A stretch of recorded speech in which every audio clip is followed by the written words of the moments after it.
Hello friend, চলে এলাম mini কিচেনে কিছু রান্না নিয়ে। চলো দেখা যাক কী কী করা যায়।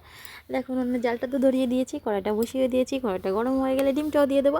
আজকে করবো মিনি কিচেনে ডিম পোচ। আসলে ডিমের ভিডিও করলে অনেক অনেক ভিউজ আসে। সবাইকেই বলছি, যারা যারা মিনি কিচেন নিয়ে কাজ করছো তাদেরকে বলছি, ডিম ভাজির ভিডিও দিলে না অনেকটাই ভিউজ পাওয়া যায়। আমি নিজে দেখেছি, আগে আমি একজনের কাছ থেকে শুনেছি কিন্তু আমি বিশ্বাস করিনি। তারপরে আমি সত্যি সত্যি এটা করে দেখেছি। আগের দিনেও দেখেছি যে আমি একটা ডিম ভাজির ভিডিও দিয়েছি, সেটাতে সত্যি আমার অনেকটাই ভালো ভিউজ এসেছে, যেহেতু আমি নতুন। আর আজকেও দেখি কী হয়।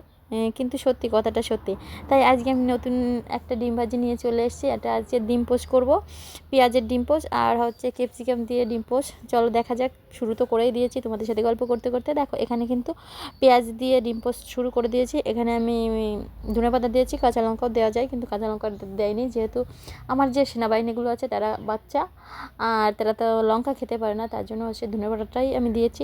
তোমরা চেষ্টা করো কাঁচা লঙ্কা দেওয়ার জন্য, অনেক টেস্টিও হবে। তো দেখো, ডিম পোচ শুরু করে দিয়েছি, কয়েকটা হয়েও গেছে। তারপরে এই যে দ্বিতীয়টা, এভাবে আমি ডিমগুলো মানে সব কিছুই ভেজে নেব। আর তারপরে ক্যাপসিকাম দিয়েও যে ডিম ভাজবো সেগুলো দেখতে থাকো। আর যদি আমার ভিডিও ভালো লাগে তাহলে লাইক করো, কমেন্ট করো। দেখো, কড়াইটা উল্টে পাল্টে যাচ্ছে, এত দ্রুত রান্না করছি যেহেতু ভিডিওটা লং না হয়ে যায়, যাতে তোমাদের দেখতে একটু ভালো হয়। তার জন্য ভিডিওটা কিন্তু আমি কেটে চেটে একদম ছোটোই করে দিই, যাতে তোমরা একটু ধৈর্য নিয়ে দেখো। দেখো, এখানে ক্যাপসিকাম ডিম পোচ হচ্ছে, এখানে ধনেপাতা দিয়ে দিয়েছি আর কড়াইতে একদম ভরে গেছে। দেখো কতটা সুন্দর হয়েছে বলো।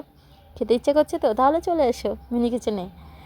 আর দেখো, আমার কড়াই ধরতে এত অসুবিধে হয়, যেহেতু অনেক বড় বড় কড়াই, ধরতে তো একটু অসুবিধে হবেই। দেখো, এখানে কিন্তু প্রথমে একটা ডিম ভেজে নিয়েছি, এটা ক্যাপসিকাম ডিম পোচ হয়ে গেছে। আর একটা ক্যাপসিকাম ডিম পোচ করবো। তো কেমন লাগছে সবাই একটুখানি কমেন্টে জানিও।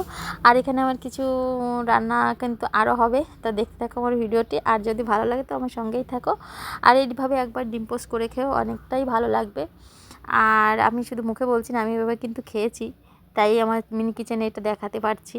যেগুলো আমি নিজে করে খাই সেগুলোই দেখানোর চেষ্টা করি। আর যেহেতু সব কিছু ছোটো, সেহেতু আগে যদি কিছু না করা থাকে তার জন্য এতে করাও যায় না, সুবিধা হয় না। তাই এই ডিমটা কিন্তু অনেক সুন্দর হয়েছে। তোমাদের সাথে গল্প করতে করতে জানি না এত সুন্দর কি করে হলো। যাই হোক, এতটা সুন্দরই হবে। এসব কিছু যখন সুন্দর, তাহলে তো রান্নাটাও অনেক সুন্দর হবে না? আর দেখতে যতটা সুন্দর লাগছে, খেতে কিন্তু তার থেকেও বেশি সুন্দর। একবার করে খেও। চলো, এবার কি কি দিয়ে খাওয়া যায় দেখা যাক। ডিমটা আমি কিন্তু সুন্দর করে পোচ হয়ে গেছে। এবার হচ্ছে গিয়ে নামিয়ে নেব। নামিয়ে নেওয়ার পরে এটা কিন্তু সস দিয়ে খেতে বেশি ভালো লাগবে।